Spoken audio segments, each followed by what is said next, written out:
Tonight, our IB students that will be helping us out tonight are Lauren Smith, Celia Horowitz, Annie Clark, Ali Natali, Rowan McIntyre, and Annika Hokes. So with that, I'm going to go ahead and ask Lauren Smith to come up and read us the rules and get us started.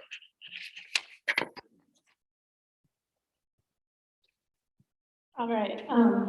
Okay, first rule. Each candidate will receive 5 minutes to speak on any topic they choose. All right, next, look for a 30-second warning from my friend Annie right there. Wave that for us. Everybody can see that?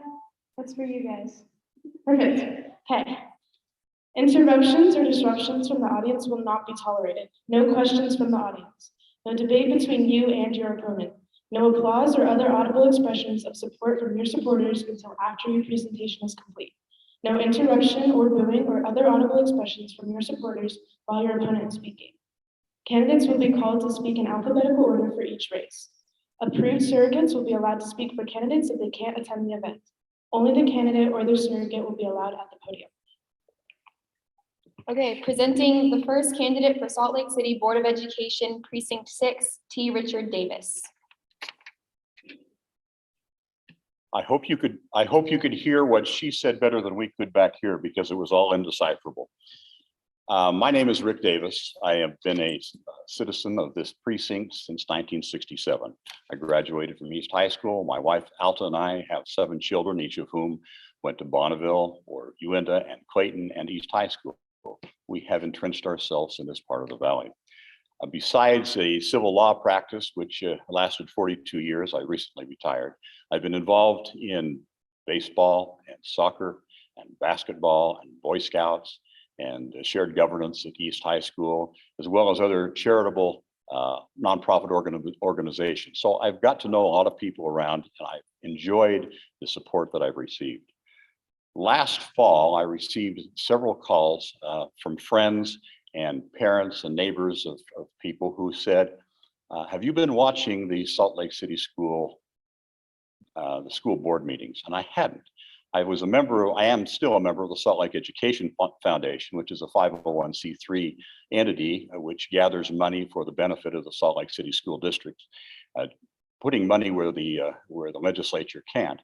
I've been doing that for about 12 years, so I've become very familiar with the board members and many of the staff and employees of the district. But I hadn't watched the school board meeting since the board had hired Dr. Gadsden in June. I assumed everything was going swimmingly and things were doing well.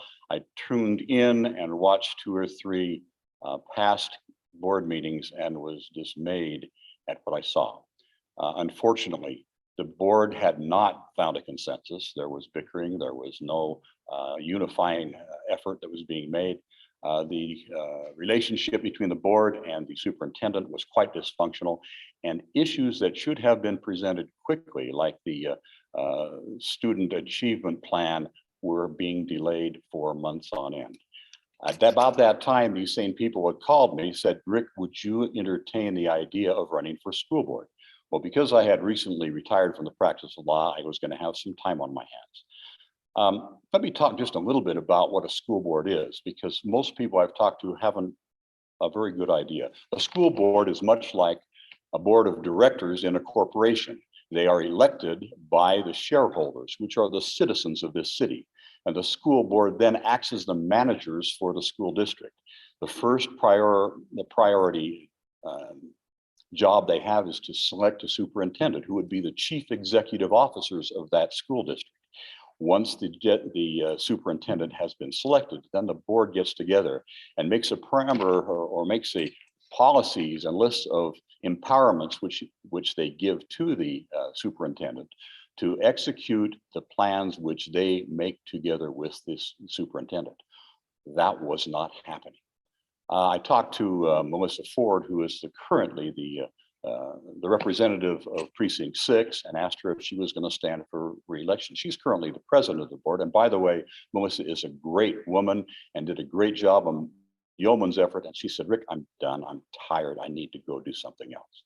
She encouraged me to run, so I decided to do so. I have experience in boards. I have been a member of the board of directors for several nonprofits, the Salt Lake Education Foundation, the Cystic Fibrosis Foundation, the Salt Lake Chamber of Commerce, 3 different law firms, and I'm currently a board member of a bank, which headquarters in Salt Lake, but the shareholders are back east. I understand what a board does. I've also been a chief executive officer of a law firm. I was a chief executive officer of a law firm with 100+ employees, did that for 12 years. So I understand how the chief executive officer, which would be the superintendent here, should be working with the board. I get it. This is not unfamiliar territory. What I see that we need to do now is reconstitute the board, get a recharge, and say, number one, we need to go about restoring the faith and confidence in our school board that used to be here for many years. Parents, teachers, employees of the district, even the public at large is concerned that things aren't going well. Number two, we've got to make sure we have a safe environment where students can be challenged to do good work and learn all of the important things that we've learned in our youth and that is now more available to them. And finally, we need to explain to, or we need to motivate parents who have children living in our precinct to bring them back from the Granite District or bring them back from the Canyons District, because this is a great place to live and a wonderful place. Thank you very much. Okay, presenting the second candidate for Salt Lake City Board of Education Precinct 6, B. Brian Jensen. My name is Brian Jensen, and I want to thank the Salt Lake City Community Councils and Highland High for creating this opportunity for me to introduce myself and share with you how I am uniquely qualified to represent you on the Salt Lake City Board of Education. I'm really excited to be here, probably because I am a Highland Ram. It's great to be back. I went to the neighborhood schools here. I'm pretty much a long-term life Salt Lake City resident. I was very fortunate to marry Mary Lynn Rich, and we really love Salt Lake City, and we wanted to raise our children in this area. My wife is a East High Leopard, and all of my children are East High Leopards, but somehow I've been able to survive. We love Salt Lake City, and my children really experienced a wonderful educational background when we were raising them. And I want to ensure that the public schools that are here, that they continue to provide that sort of preparation for university studies for our children. That's why I'm here, and I'm confident that I'm the right person to fill this spot on the Salt Lake City School Board. I think my life experience uniquely qualifies me for service as a school board member for Precinct 6. I also practiced law for 25 years and managed our family business as well. There, I really gained experience in negotiating successful outcomes for multiple parties while learning how to achieve consensus with at least 7 federal agencies, not to mention many local government agencies. Then 15 years ago, I decided that education was an extremely important cause to me. I went back to school and got a master's in teaching at Westminster. I then began teaching at Newman Elementary in Rose Park, where I've taught 2nd, 3rd, and 6th grade for 11 years. I live on the east side, but I taught on the west side. I understand the difficulties and challenges facing schools in both of these areas. I understand in a very real way what students, parents, and teachers need for a successful educational outcome. I've been to school early, providing student and parent support, and have stayed late tutoring students in reading and math. I've held hundreds of parent-teacher conferences, giving praise, listening to parents, and making plans for students' progress, and also telling some hard truths. I'm acutely aware of the concerns, frustrations, and successes of students and parents. I'm also personally aware of the challenges facing teachers in the classroom and beyond. I've been committed to creating an effective team in the classroom with parents and my students, and I've done the same thing on the school level. And I will bring that same commitment to building a community of individuals on the school board. Looking at this, I've come up with 6 priorities addressing most of the challenges we are experiencing in our schools. First, bolstering parent confidence. We took a hit with COVID. Access to decision-making will help restore confidence with parents and students. Second, filling individual learning gaps. The disruptions in classroom instruction and learning experienced over the last 2.5 years have resulted in learning gaps for many students. Expanded after-school programs, community tutoring, intensive summer school programs are some resources for filling gaps. Third, identifying and supporting mental health challenges. These are now commonly diagnosed in children K through 12. Fourth, recruiting and retaining highly qualified teachers. This summer, I had the opportunity to fill a certified teacher shortage in the Salt Lake City Youth City Summer Program.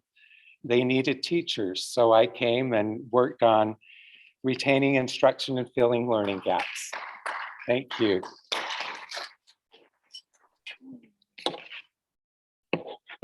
Okay, the next candidate is from the Utah State Board of Education District 6, Carol Lear. You have 5 minutes to speak. Hi, thank you for being here. I have so much to say. 3 minutes sounds 5 minutes, sounds like a long time in a short time. And I so appreciate events like this. Voting is the most important thing we can do. I was talking to a couple of students earlier, and if every student would vote, if every 18-year-old would vote, it would make such a difference in selecting the people who will decide their futures. So I absolutely appreciate this. And it's so hard to be civically engaged right now. Emphasis on the civically. It makes it very difficult, but it is so crucial. My name is Carol Barlow Lear. I also grew up in this area. I also share some of the backgrounds of these 2 gentlemen that have preceded me. They're both my neighbors. And I think local boards of education are so crucial. Let me talk for 30 seconds about the difference between the State Board of Education and local boards of education. Local boards of education make decisions about hiring people. They make decisions about curriculum. They make decisions about boundaries for local schools. The State Board of Education sets the standards from which the curriculum is developed at the local level. They also provide a resource for the state or for the local districts. Also, the State Board of Education runs interference between local districts who are serving students directly and the legislature that funds public schools. So I think it's a very valuable service that the state board does, working closely with school districts and local control. I'm committed to public schools. I've spent my whole life, my career with public schools. I too started, not too, but you'll hear from other teachers. I was a teacher too, right out of college, a high school teacher. I was one of those ciphers who taught for 5 years, and then I went to law school. And as a lawyer, I practiced working for the State Board of Education, for which I'm now running again. And I learned a lot in combining law and education. It's a really interesting combination of things, and it's been really helpful. After I retired from the State Board of Education about 10 years ago, I became a private attorney representing school districts and charter schools, sometimes parents and sometimes teachers. And so I've been the bureaucrat. I've been the person opposing the bureaucracy. And that's an interesting role to take. So I've also been I am the mother of 3 children and the grandmother to 8. All of those children attended Salt Lake District schools, and I was the parent volunteer. I was the room mother. So I've had that experience also. Let me tell you a little bit about my priorities. First of all, I believe in teachers. I believe we need to give as much authority and autonomy to teachers as the law allows. We have a terrible teaching shortage, and we need to figure that out. We need to be creative. We need to look for ways to allow, it's not just about bigger salaries. If you saw a recent Tribune article, higher salaries was number 6. It's about flexibility in the job. It's about support. It's about a number of other things that are not necessarily money related. So I believe in teachers. Though I support parent choice and parent involvement 100%, and I was that involved parent, I will never support vouchers or tax credits or any scheme that drains public schools. Third, I believe in public schools as community centers. I believe they should be what they are tonight. They should be places where people gather, whether they're watching sporting events or they're here to talk about politics. And public schools as public community centers means it's a public service. And if we let everybody take their little piece away to a private school or a homeschool, then we lose that sense of commonality and doing for what we should be doing for our children and for people who don't have the means to do it for themselves. So I absolutely believe in public schools as community centers. I believe schools are also the services that we expect from our communities. I would love to continue serving on the State Board of Education. I was first elected in 2016, re-elected in 2020, and only because of redistricting am I running again. But I've devoted my life to this, and I would love to continue doing that. And I don't say elect me because I'm experienced, but because I believe that I can do things for the public schools. Thank you. Okay, and then the second candidate from Utah State Board of Education District 6 is Melanie Monastery.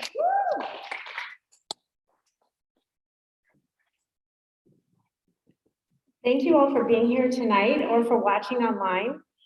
Being an informed voter takes work and it takes a time commitment. I appreciate you taking the time to understand this election and to make the important choices on your ballot. I'm Melanie Monastery, your candidate for State School Board.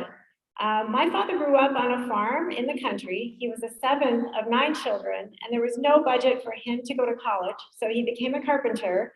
And my mother is a homemaker. My great-grandparents were immigrants. And later on, my mother did decide to go to college, and she became the first in our family to earn a college degree. I grew up in the Midwest. I attended college and graduate school, and I will always be thankful for the dedicated teachers along the way who believed in me and who inspired me to learn with their commitment to excellence in the classroom. Teachers make all the difference in the lives of our children.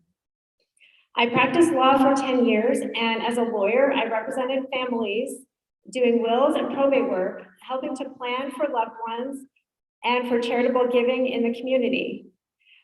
After having children, I became an active volunteer in my children's school, a member of the parent board in various roles over the years, room parent year after year, and I took on many additional roles in the school. I'm running because I care deeply about the children of our community. These are not abstract or detached issues for me. I am on the front lines with all of you teachers and parents. The children of today will be the leaders of our community in 20 years. Nothing is more important to the future of our great state. So how have our schools been doing in recent years?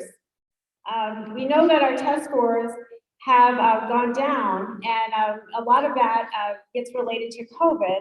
But the truth is, our test scores started going down long before COVID.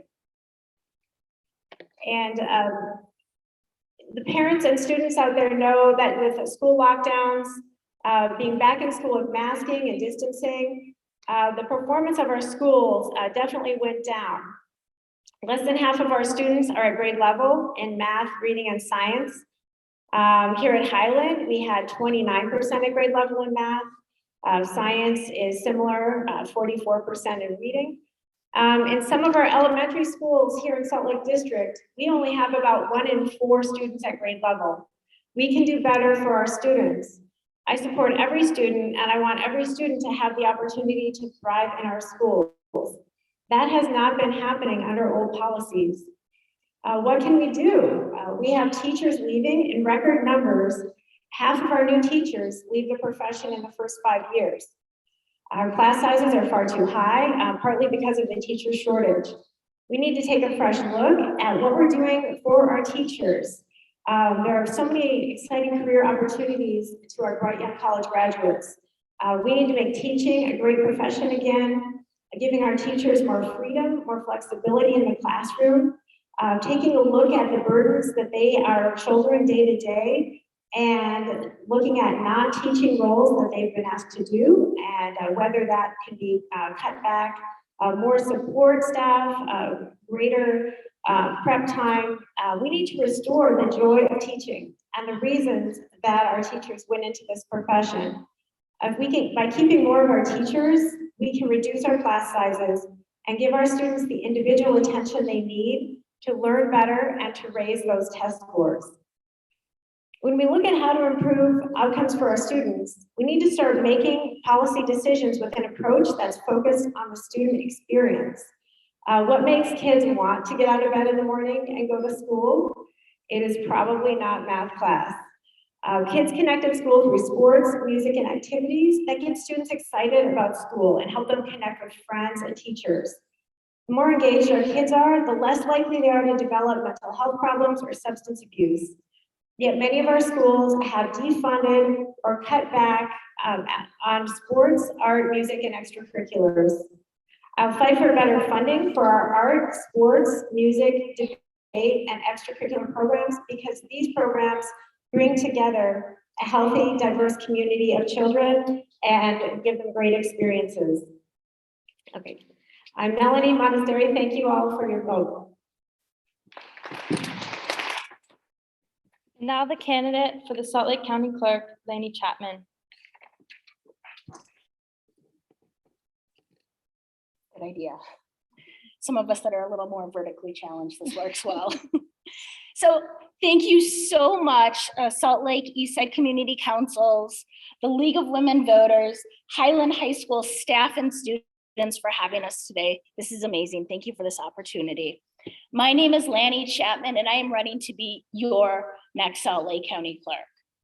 Public offices belong in the hands of public servants. What does that mean? It means people that want to serve the public, not just some of them, but all of them. Working for the county first as the deputy district attorney, and then as the Salt Lake County Chief Deputy, I understand a few things. That common sense and good government are the fundamental cornerstones for an office that provides marriage licenses, council minutes, acts as a passport acceptance office, and provides safe and secure elections, both through in-person voting and our vote by mail system. I am so proud to be endorsed by Sherry Swenson and continue the legacy of public service, common sense, and good government. I vow to continue to ensure all eligible voters have access through safe and convenient means to the ballot and ensure that we all have a voice in our community. Since I have a couple more minutes, I want to read a really important quote as to why I'm doing this. So John Adams, one of our forefounders, once said, "I must study politics and war so that my sons have the liberty to study mathematics and philosophy. My sons ought to study mathematics and philosophy to ensure their children have the right to study painting, poetry, music, and architecture. So what that means to me is I'm running today to ensure not only that we have access to the ballot and our voices are heard, but the kids to come have access to it too. It is so important. What we do today makes a difference for what happens tomorrow.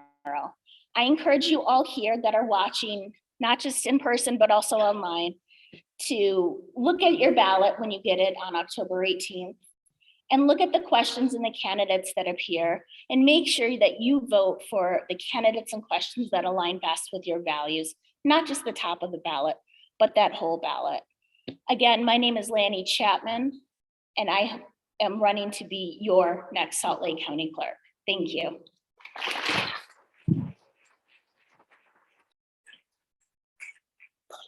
And now the second candidate for Salt Lake County Clerk, Gaud Maragani.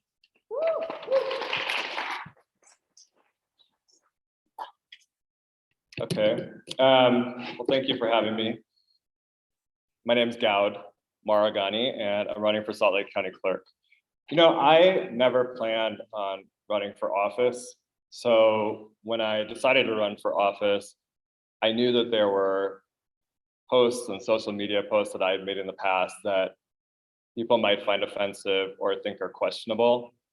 I debated deleting them, but I thought it just didn't feel honest. And I thought voters have a right to know the things I thought at different snapshots in time in the past, and to come with me on a journey and understand how my thinking has evolved over time. Looking at the fact that I have protesters here tonight, maybe it was a mistake, but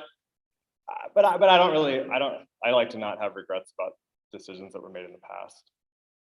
You know, at one time, I did think that the 2020 election was stolen. There were a lot of changes, last minute rule changes that happened in different states and localities across the country, and it raised concerns for me.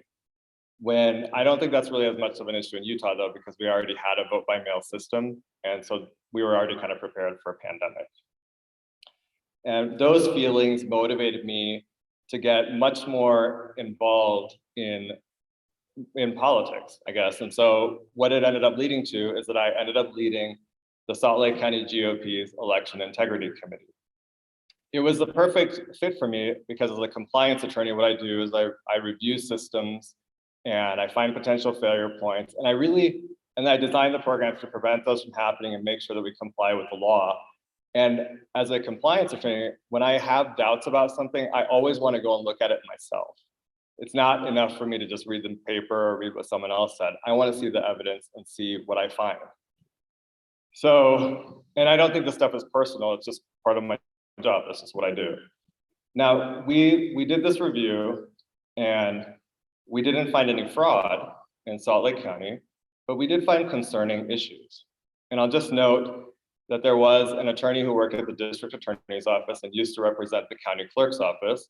And she said that she used to see about 10 cases of fraud every single election in Salt Lake County. Now, I don't think that you need mass fraud to make improvements to your system. As a compliance attorney, I actually think you should be constantly improving your system so that 10 doesn't become 20, doesn't become 100, et cetera. During that process of running that review, I learned a lot about our election system. I got to go, we did public records requests. I got to see how our system was run. I got to meet the workers who run our system, the poll workers, the poll watchers. And that really changed my view of whether someone could actually steal an election. I also, though, looked at the evidence or lack of it that Trump and his allies put forward, combined that with my other experience, and I decided or determined I do not think the 2020 election was stolen. I think there's concerns about how it was run, but at the end of the day, Biden won and Trump lost. Now, I thought it would be kind of, I was actually raised by Democrats, and I was raised a Democrat. And I can remember sitting at home with my family after the 2000 election and talking about how we thought the 2000 election was stolen.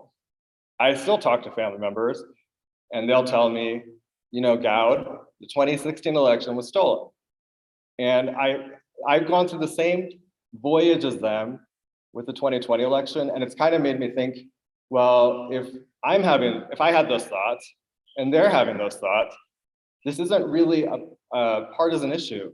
It's about the system itself, that there's not enough transparency in our election system. And what happens is that when people lose elections, they then fill in the gaps for themselves.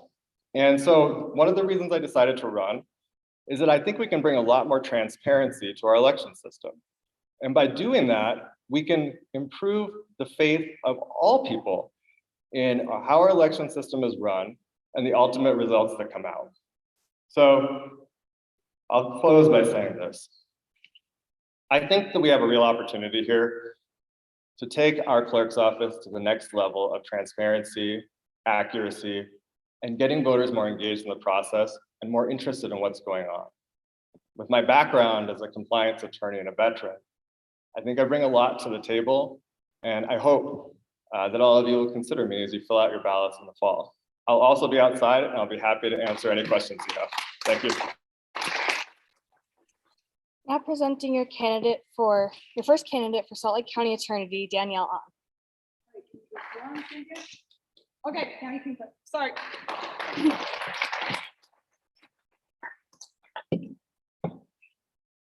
Good evening. My name is Danielle On, and I'm asking for your vote this November. My opponent won't debate me, and although I've asked, I will not be allowed to speak after him, and I will not have the opportunity to respond. This gives my opponent yet another opportunity to hide from the truth which I'm about to share with you. I am giving Sim Gill the opportunity to show us what he means by accountability and to answer these questions honestly. After this forum, I will have these questions and answers available online at www.da4da.com or on my Facebook at electda4da. We are nearing the 1-year anniversary of the tragic death of 13-year-old Carl Finch, who was hit and killed by a driver who had marijuana in his pocket and THC in his system. That mother is crushed and that driver is out living his best life. My question to Sim Gill is, why will you not charge that driver with a felony? Last week was the anniversary of Aaron Lowe's killing at the hands of Book. This case raises many questions for me as both an attorney and a concerned resident. Why did Gill's office offer Book so many plea deals prior to the shooting, especially after seeing his escalating violent behavior? Isn't it true that he would have been incarcerated at this time last year had prosecutors not dropped that second felony charge? Speaking of the Aaron Lowe's case, Sim Gill said that after that shooting, he wouldn't offer plea deals for gun-related incidents, yet in the past week, he's offered 3. How many other gun-related offenders were given plea deals in the past year? Why were plea deals offered to a man which included 0 jail time for a guy who had shot his girlfriend and who had beaten and killed his grandmother in California prior to moving here to Utah? Did your prosecutors inform the judge of that fact? Why did Sim Gill's office amend charges for a first-degree murder charge to manslaughter in the David Stokoe case, where the defendant shot the realtor in the back 3 times and once in the groin and buried his body, or at least hid his body in a crawl space?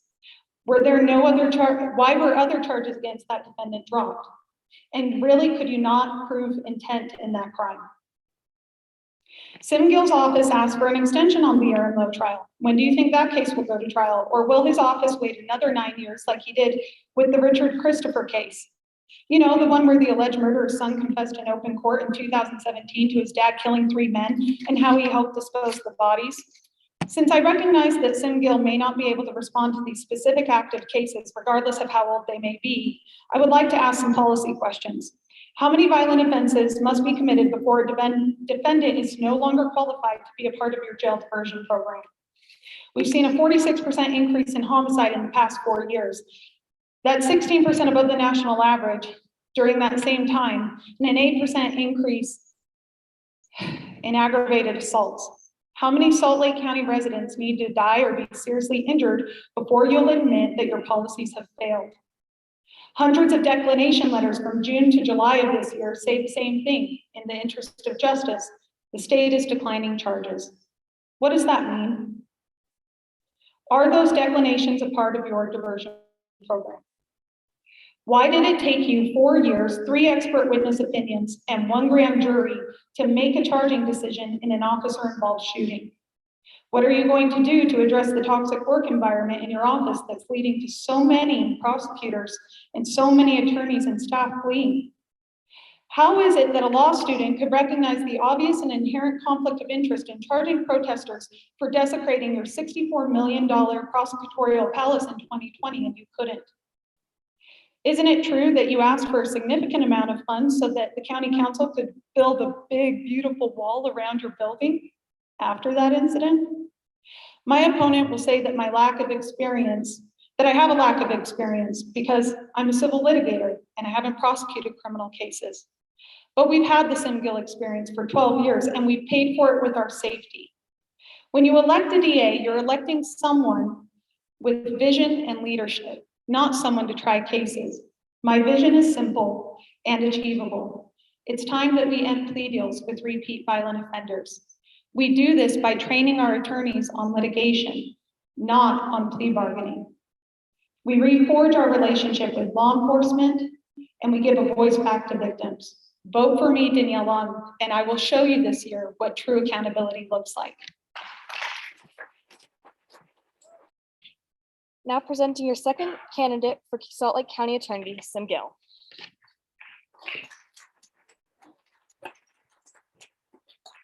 Good evening, everyone. My name is Gill. I've been a public prosecutor for 27 years. So I will answer this question for you. There is a difference between the two of us. I graduated from law school in 1992. My opponent graduated in 2019. She's never prosecuted a single traffic offense. And so the answer is, Ms. On, it's called evidence. It is called the rule of law. It is what we follow when we file charges because we have that authority. And that is something that comes from experience. So I've been a public prosecutor for 27 years. My experience is I was a prosecutor at Layton City, Salt Lake City, for Salt Lake County DA's office, where I was on the arson fraud unit, where I prosecuted violent offenses, where I also led out on a series of cases, sexual exploitation for profit cases, which we now call human trafficking. From there, I went on to the civil side. And from the civil side, I was of counsel to the health department and spent half of my other time doing environmental crimes prosecutions. Most recently, we just got the largest settlement on a criminal fine, which was $2 million against a corporate polluter of our Clean Water Act. And so from there, in 2000, I was appointed as the chief city prosecutor for Salt Lake City, which was the largest municipal prosecutor's office in the state of Utah. And there I learned how to do budgets, how to do policy, and to work on creating innovative programs focused on restorative justice. In 2010, I had the privilege to be elected as the Salt Lake County District Attorney. The Salt Lake County DA's office is the largest district attorney's office in the state. We do approximately 16 to 17,000 reviews, screening cases every year. We file approximately 14,000 of those. Within that capacity, we are not only just the lead criminal prosecutors, but we also manage and represent a $1.4 billion corporation called Salt Lake County Government. We're legal counsel to the mayor, to the council, to every other elected.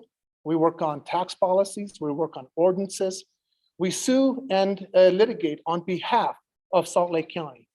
So we do litigation, like for example, most recently, we sued Big Pharma and recovered $57 million because of the carnage that they've committed in our community. Within that, we have almost 300 employees, 140 lawyers who are professionally trained, who take their job very seriously. I absolutely believe that you can have criminal justice reform without compromising public safety, that we can build a fair and just system. I grew up in India, and growing up in India, I know what poverty is. I know what corruption does to the soul of a community and the dignity of a people. We can and should demand more from our government, and when we think about public service, we can build better systems. I believe in the inherent goodness of people, that I believe in the inherent goodness of our public institutions to make a positive difference in our community. I helped start the very first mental health court in the state of Utah 21 years ago, where instead of having mentally ill people just cycle through the criminal justice system, we reduced recidivism rates from 74 to 72%, down to 19 and 22%. We save money for taxpayers, and we keep an empty jail bed, because the best deterrent is an empty jail bed and going after those violent offenders. Our pre-file diversion program has a 90% graduation rate with an 8% recidivism rate. Low-level offenders who can actually be transitioned out of the criminal justice system, so we can save the resources to go after those who are a genuine risk for our community. This isn't a popularity contest. This is about hard work. This is about experience.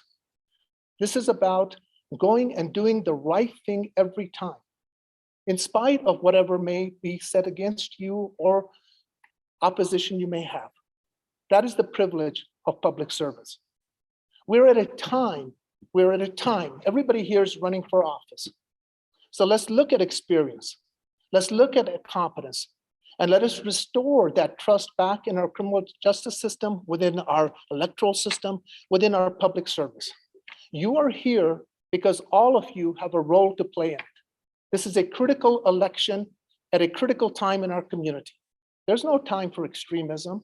It's about common sense solutions based on experience. My name is Sim Gill. I would appreciate your vote on November 8th. Thank you. The first candidate for House District 23 is Ruth Ann Abbott.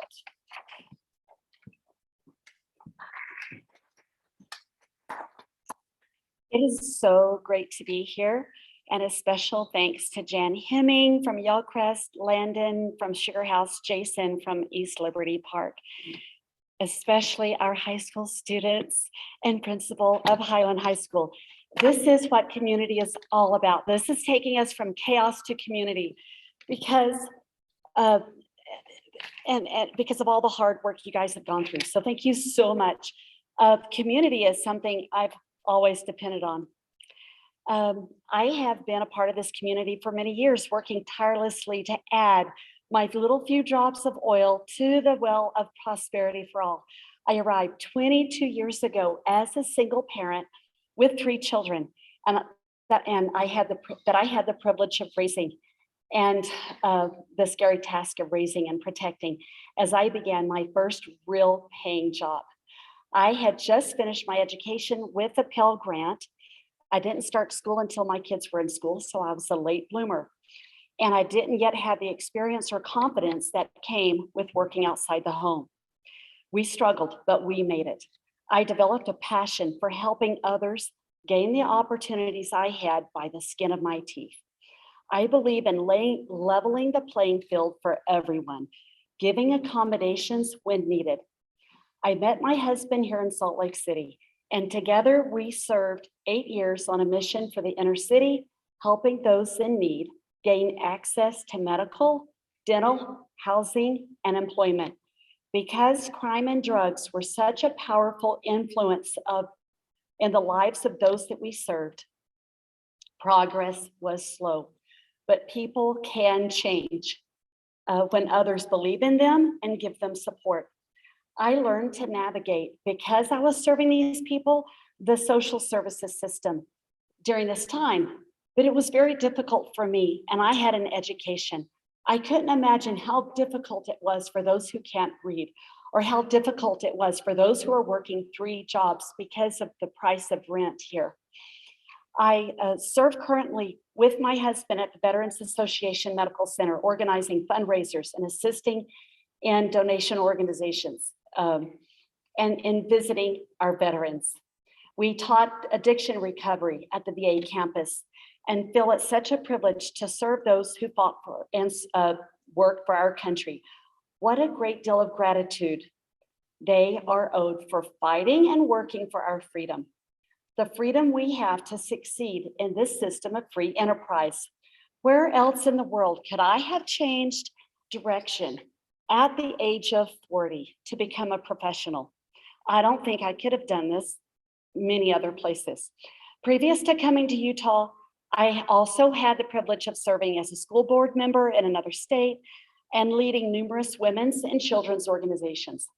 Since arriving here, I've had the opportunity to travel.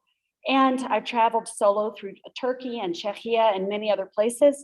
When my kids were young, I lived in Norway, and I was amazed at how they depended. I was 2 hours above the Arctic Circle and how much they depended on the US military, knowing that after 24 hours of their military strength, which would be depleted, they would rely entirely upon the United States. And so I could really put the strength of our country, and especially of our state of Utah, in context with the rest of the world. Here in Utah, we're truly standing on the shoulders of giants. Because of the strength of our founding fathers and that of our own forefathers, with this comes great responsibility and a great deal of respect.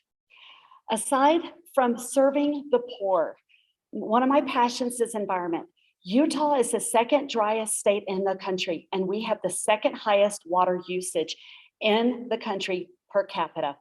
We have the welcome mat out to bring the world when our water resources and air quality are diminishing without proper planning for the future.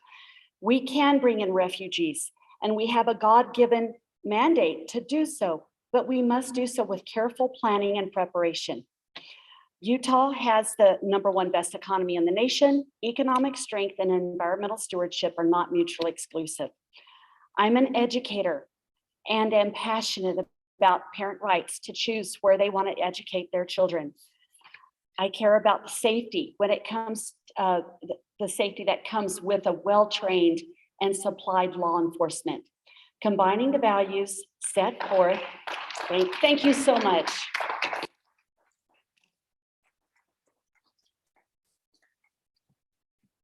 The second candidate for House District 23 is Representative Brian King.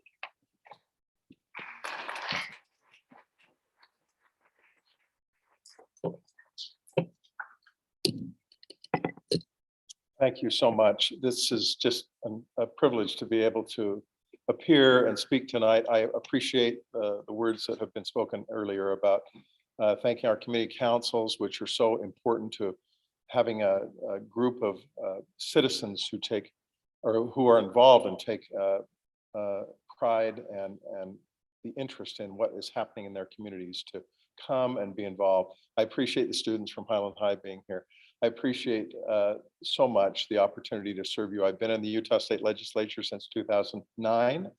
I have served as the leader of the House Minority Caucus for the last 8 years. Brian King is my name. I have lived in the area and the legislative district that I represent for the last, 35 years. I don't want to think about how long I've been here, but it's been wonderful. This is a wonderful district to represent, and I've enjoyed doing so up at the legislature. There are a lot of things up at the legislature that we deal with, of course, dozens and dozens of different policy areas. But one of the things that you ought to know, and I think many of the people in this room do understand, is our priorities as legislators are most clearly reflected in our budget choices, what we choose to spend taxpayer dollars on. And I want to talk about that for a moment. There are a couple of issues involved with how we spend our budget dollars up at the legislature that I think are revealing and that you need to think about as you cast your votes for people in the legislature. We have the most underfunded education system, public education system in the entire country when you look at per capita spending. Now, money isn't everything. Money doesn't solve all problems, but it's certainly true that there are things that you simply can't do to improve the quality of our educational system until and unless you get to a certain level of funding. And in the last 2 or 3 decades, we have consistently taken action as a legislature to make sure that we were hamstringing, that we were restricting the ability of our state to fund public education in the way that we needed to. We've done that by cutting income tax rates across the board. We've done that by changing the structure of our income tax so that it wasn't all dedicated for public education.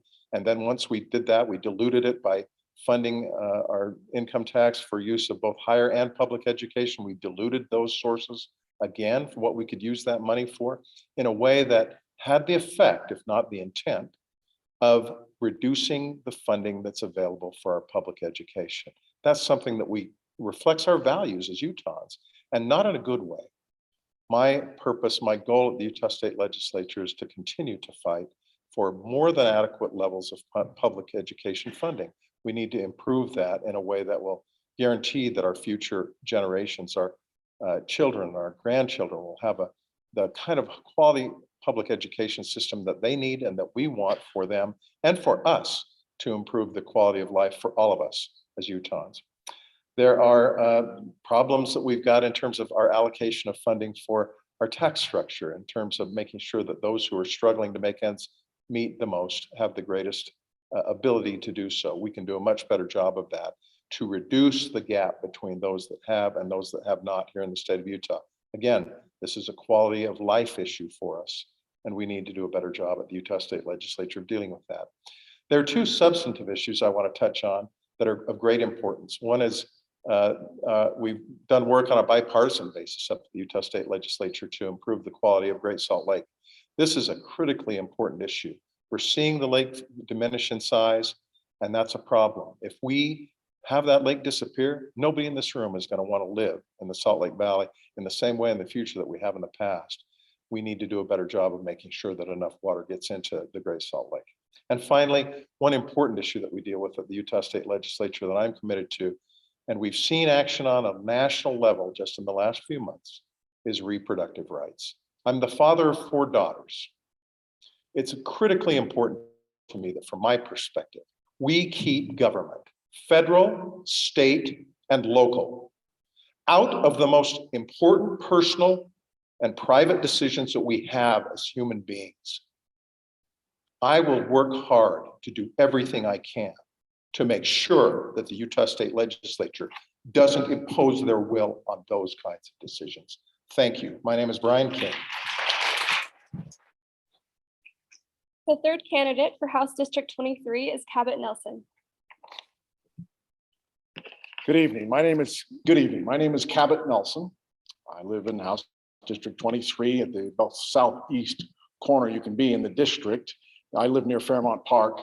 And of course, the district stretches all the way up, oh heavens, Parley's Canyon, Immigration Canyon. I feel very bad though that there was a redistricting that took me away from my family and friends who were west of 9th East. It's just kind of the way things have happened with the legislature, huh? Anyway, my main point, I'm representing running with the United Utah Party, which means I don't threaten anybody. So I'm not a threat to any of the other candidates here. And I'm very honored to be running with, not just simply against, but with Ruth Ann and Brian. They're very good people.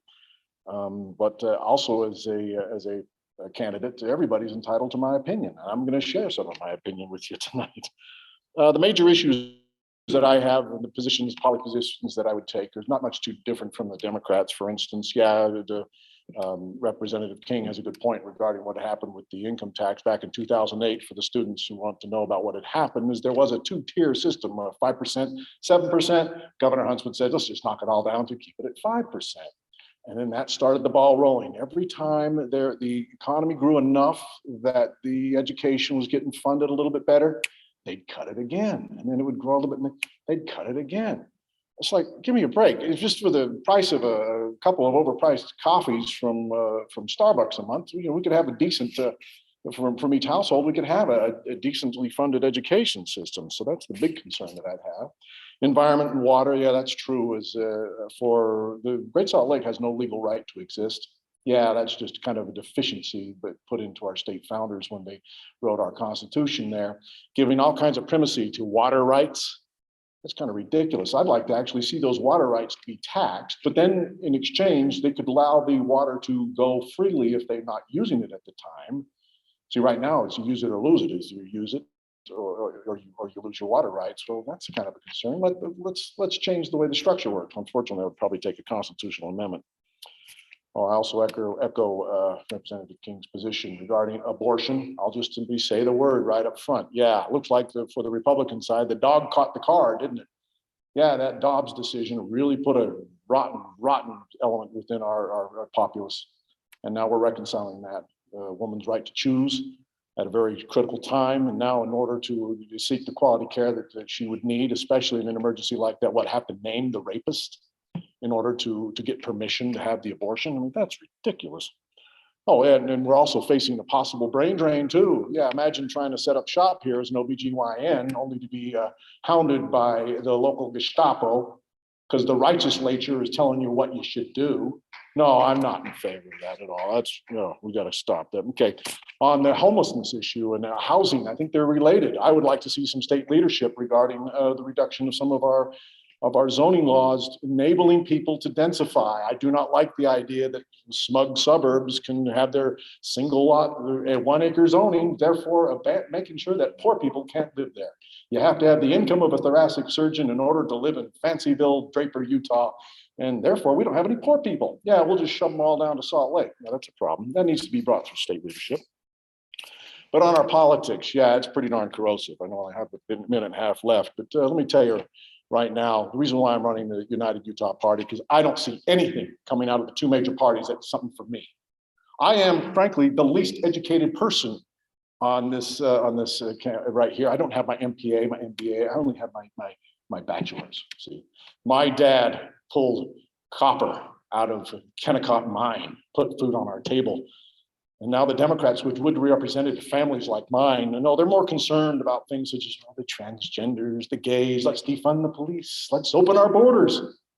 You've got to be kidding me, Democrats. You are going to be facing electoral oblivion if you keep that up. But my main ire is for the MAGA nuts. Yeah, the QAnons, the election deniers. Face it, okay? Just one word for you. Donald Trump is a loser, okay? And we need to recognize that this two-party system is rotten to the core. And I welcome advances such as the right choice voting. It's going to require defense because things like that and the mail-in balloting is going to be under attack in the next legislative session by some of the right-wing wackos. Mark my word on it. Cabot Nelson, I'd appreciate your vote in November 8th. Thank you. The first candidate for Senate District 13 is Nate Lewin.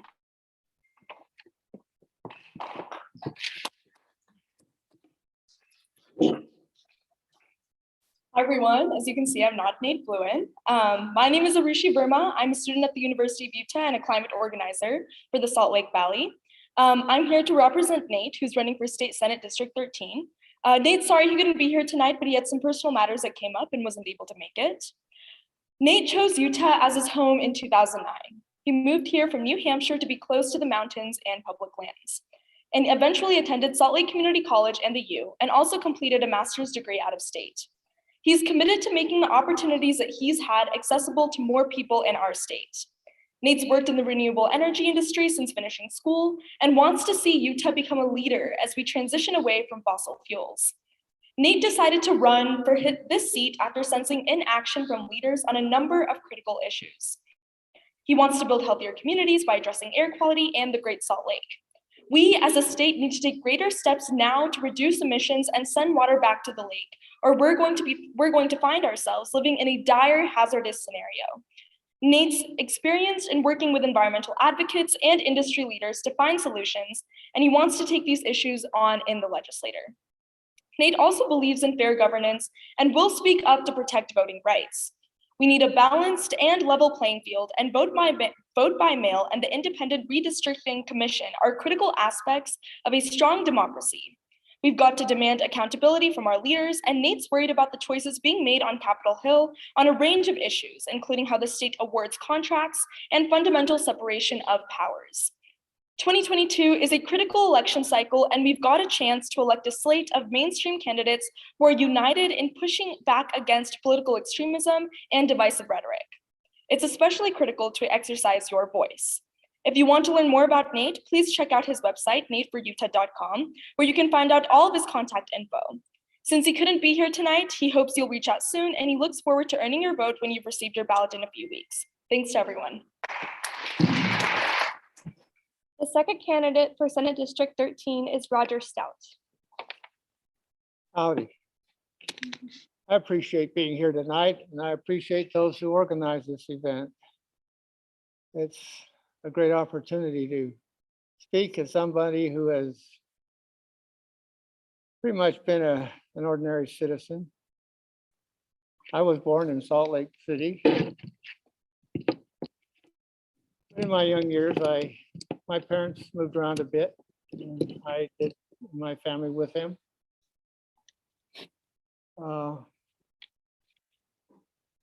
But we settled down up in Layton, and I went to Davis High School. Those were great times.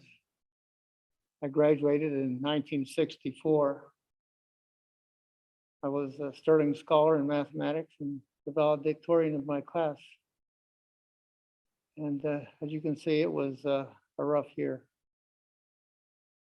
Anyway, I spent a couple of years in New Zealand as a missionary for the Church of Jesus Christ of Latter-day Saints. And that was a wonderful experience, meeting with people who spoke English and Scottish.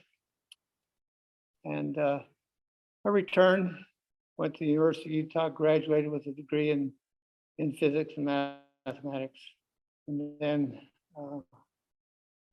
at that time in our country's history, there was things going on. I took the ROTC program and was commissioned an officer in the Air Force. I became a pilot, served in Vietnam, and served in other Air Force callings. So one of the more interesting callings was as a safety officer, a flying safety officer. I investigated accidents that were involved with aircraft and writing reports, making recommendations on how to avoid those kinds of incidents. And then after the Air Force, I came back to Utah to raise my family. We have 8 children, and they're pretty much grown up by now. I love them. And I think Utah is a pretty great state. And I think of the pioneers who came to this area they had to get away from persecution, and they found the desert. You know, this climate hasn't changed. But we have a lot of vegetation in this valley. When I was younger, I saw the tree, the one single scrawny tree that was here when the pioneers came. Well, I think, have we lost the vision of those pioneers? In the 80s, we had too much water. Today, we have too little. We have the vision to correct that situation, to balance it out. You know, I see that there's a lot of building of multiple family units going on in this valley. But what have we done to increase the supply of water? And what can we do to do that? We need to, that should be one of our main concerns. The other issues, I hope that we here in Utah can insulate ourselves as much as possible from the contagions that are raging in the national political scene. I believe that we have enough here at home to focus our attentions on. Water is one of them. There are other things, issues of growth.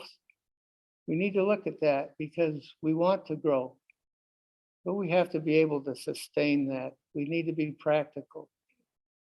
I appreciate your vote come this November. My name is Roger Stout. Thank you. The first candidate for Salt Lake County Council at Large is Suzanne Harrison. Thank you so much for having us today. My name is Suzanne Harrison. I'm honored to join you. I am a medical doctor at Riverton Hospital. I'm an anesthesiologist. I'm a mom of 3 incredible kids, and I'm a current state legislator representing Sandy and Draper, Utah. After an aggressive redistricting / gerrymandering experience, I found myself looking for how I could continue to help serve in my community, and I filed to run for the Salt Lake County Council at Large. I became a doctor to help people, and that's the same reason that I'm running for office now and why I ran for the state legislature initially in 2016. I was inspired to get involved with public service because of my kids.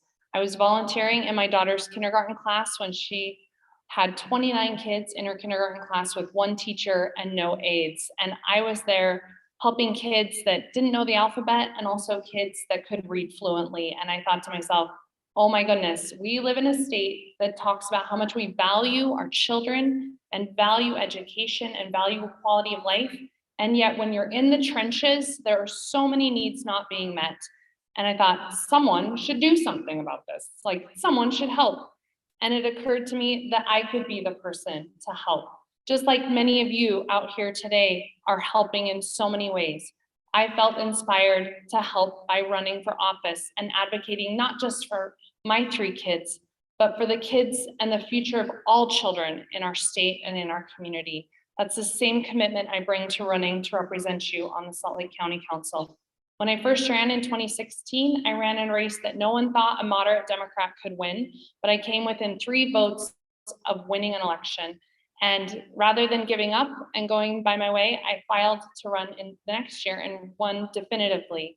In the legislature, I've been a leader on clean air. I've been a co-chair of the bipartisan Clean Air Caucus, led out on bringing cleaner burning Tier 3 gas here to Utah, and created a website so that you can know where you can buy cleaner burning Tier 3 gas. It's called tier3gas.org. Check it out, do your part for clean air in that one simple way. I've been a leader on water conservation, co-sponsored several bills to help address our shrinking Great Salt Lake. There's so much more work ahead, but I've been a champion of this in the legislature. I've been a fiscal watchdog. I called out no bid contracts during COVID. It's one of the reasons my district was aggressively changed during redistricting. And I've been a leader in trying to end the food tax. When the legislature actually increased the food tax a few years ago, I led the charge to help get that repealed and was proud to vote for that repeal. And I voted no on the increase initially. I can't stand by when I see people being taken advantage of or being harmed. It's who I am. As a medical doctor, I swore an oath to do no harm. And I take that one step further by trying to help by running for office. When I become your future county council member, I will take that same commitment of helping everyday working people in our community. My top priority is helping people afford to live here. I'll continue to champion ending the food tax. I'll continue to lead out on air quality, water conservation, protecting your tax dollars, and investing in trails, recreation, and those quality of life things that make this place a wonderful place to live. These are difficult times. There is so much division in our country. There's so much increasing extremism. And lest we think that only stays in Washington, you're wrong. We're seeing creeping extremism even here in Utah. And we have a county council that spent more time trying to overturn protections to protect your health during COVID than they ever spent to help address quality of life or cost of living here in Salt Lake County. I'm about common sense. I'm about moderate policies that help everyday working people. We have a council that voted to prohibit pride flags from being flown at county facilities. We have a council that voted to reopen the gun show loophole to make it so that background checks weren't happening at county facilities. My opponent supported all of that. He also tried to cut funding for hiring prosecutors for going after sexual predators. We need someone on the county council that brings common sense. I'm also challenging someone who, if they win this election, will be 18 years in office. I'm not a career politician. I'm a doctor and I'm a mom, and I want to work right beside you to help better our community by focusing on things that matter to everyday working people. My name is Suzanne Harrison. I'm here to help. I ask you to join me by voting for me for positive change in Salt Lake County Council. Thank you so much. Your second candidate for Salt Lake County Council at Large is Richard Snellgrove. Good evening, and it's an honor to be here with you this evening. It's great to be back in Highland High School. This is a stage in which I performed in the play Peter Pan. And as I entered Highland High School, it's like I'd never left. I knew exactly where Dean Collette's room was, and more importantly, I knew where the restroom was. So that was good. My kids all graduated from from East High School, but I'm still a Ram at heart. And it's an honor to share the stage with my opponent, Suzanne. She's a good person. With regards to the county council, I've been serving the people of Salt Lake County as an at-large member of the Salt Lake County Council since 2011. As an at-large member, I serve all of you and the other 1.2 million people of Salt Lake County in 23 different municipalities. Brighton being the smallest with 358 residents, and Salt Lake City being the largest, Salt Lake City representing 17% of Salt Lake County's population. My occupation is I'm a business executive, full-time. In that capacity, being chief executive of 3 corporations over the past 27 years, I've delved deeply with regards to budgets, pro formas, tranche reports, profit and loss statements. I know how to analyze budgets and seek out fraud, waste, and abuse. And those skills and that training comes in very handy and is critical when selecting a county council member. My constituents at the moment are suffering. They are suffering the greatest pain at any time since I took office in 2011, and that pain is inflation. At the county level, we don't control inflation. That's a federal issue. We're not the Federal Reserve. We're not the federal government, but we are in the quality of life business. And that's where I can help. And that's what is my top priority as a council member. The county council, we're not in the inflation business. We're in the quality of life business. The things we need to not do is pile on additional taxes, better awareness of the services the county offers, such as Meals on Wheels, recreation programs, park and recreation, library programs, library tutoring, among other many county services and programs. Likewise, parks, trails, and recreations. On the west side of Salt Lake County, that community is underserved. I'm working feverishly, and it's on my top priorities agendas to bring more trails and recreation to the Ochre Mountains, not only to serve that underserved population, but also to take pressure off the Wasatch Mountains and the crowded trails here in our canyons.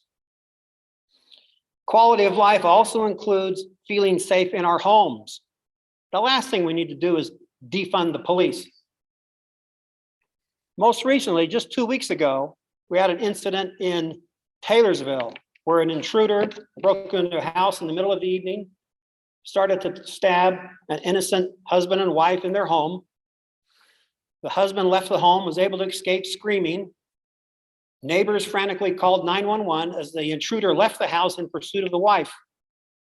Luckily, nearby Taylorsville and West Valley City police units responded almost immediately, and with the help of drones and canine dogs, were able to apprehend the accused perpetrator within minutes.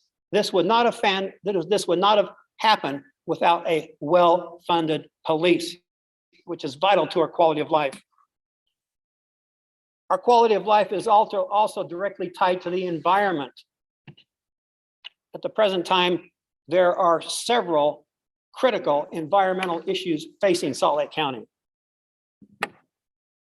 BYU researchers 2 years ago came to the conclusion that due to poor air quality along the Wasatch Front, it's costing the average person 20 months of their lifespan. This is unacceptable. It cannot continue. It's not sustainable. What can we do to address that? Specific things I've done most recently is there's a proposed gravel pit mine quarry in Parley's Canyon. I voted against that. It should not go ahead as permitted. This ill-conceived gondola in Little Cottonwood Canyon, that must be defeated. The legislature must not fund that. Those dollars can be better spent. That's $1 billion boondoggle. Those dollars can be better spent being allocated towards no fare mass transit in the inversion months. That $1 billion would fund no fare mass transit in the winter inversion months for decades. My name is Richard Snellgrove. It's been an honor to serve on the Salt Lake County Council since 2011. I ask for your vote. Thank you.